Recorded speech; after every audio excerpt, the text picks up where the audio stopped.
godātais Jūrmālas mēra kungs, cienījamā māksliniece, cienījamās dāmas, godātie kungi. Man šodien ir gods un privilēģija atklāt Aspāzijas pieminekli.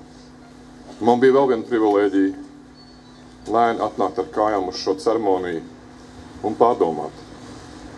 Gan par Aspāziju, gan par Jūrmālu, gan arī par mums, latviešiem. Un katrs mēs savā dzīvē atstājam kādas pēdas un mantojumu. Un ir pēdas, kā jūrmalnieki, ziniet, kuras noskalo lietus un vējš un jūras viļņi. Bet ir mantojums, kas paliek rakstītā vārdā un tiek pārnesis no paaudzes uz paudzi.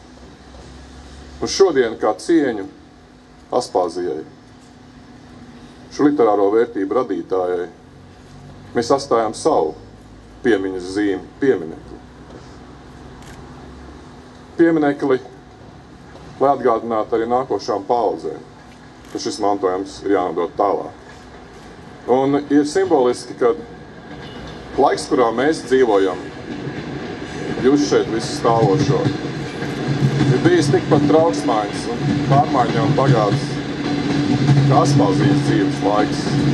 Varbūt tāpēc mēs tieši esam saskatījuši šo vērtību un šodien atklājam pieminekli Aspāzijai. Es gribu teikt paldies pieminekļa autorei, māksliniecei, jo kādam ir jāiedvesmojās un atkal jāatstāja savas pēdas un mantojums, lai pieminētu tos, kas bijuši iepriekšējās paudzēs. Es gribu teikt arī paldies Jūrmālas pilsētas domei par to, šis piemineklis ir kļuvis par jūsu pilsētas kultūras zīmi. Un novēlēt visiem, protams, arī veiksmi un priecīgus valsts svētkus.